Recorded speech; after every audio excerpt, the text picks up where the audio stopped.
대학가에서 여성 2명을 잇따라 폭행하고 달아난 남성에게 살인미수 혐의가 적용됐습니다. 첫 범행 이후 피해자의 신고가 있었지만 순찰에 나선 경찰이 가해자를 찾지 못한 사이에 두 번째 범행이 이뤄진 건데요. 도민들의 불안이 확산되자 경찰은 뒤늦게 야간과 심야 시간의 순찰을 강화하겠다고 밝혔습니다. 이주연 기자입니다. 지난 10일 새벽 시간, 대로변을 지나는 여성 뒤로 한 남성이 따라갑니다.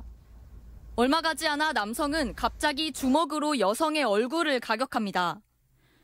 여성의 강한 저항에 부딪혀 도망치던 남성은 이내 다시 태연하게 걷는 모습이 포착됩니다. 이 남성이 다시 발견된 건 30분 뒤, 1km가량 떨어진 대학가 바로 인근입니다. 또 다른 여성을 뒤따라가던 남성은 이 여성 역시 무차별 폭행했습니다.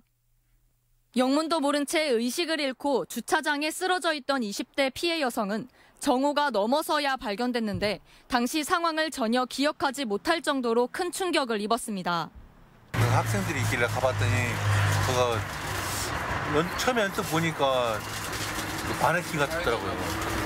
전주 덕진경찰서는 이날 저녁 8시 30분쯤 자택에서 20대인 가해 남성을 긴급 체포해 살인미수와 성폭력 등 혐의로 구속영장을 신청했습니다. 하지만 첫 범행 직후 경찰이 해당 폭행 사건을 접수했음에도 제대로 된 순찰이 이뤄지지 않아 2차 범행을 막지 못했다는 비판이 따르고 있습니다. 1차 피해 여성과 주변 목격자로부터 신고를 받고 순찰에 나섰지만 남성을 발견하지 못하고 빈손으로 돌아온 겁니다. 저희가 주변에 그 새벽 시간이라 탐문할 장소는 거의 없더라고요. 공교롭게도 선거일이라고 해서 간장이 드신 건 없습니다.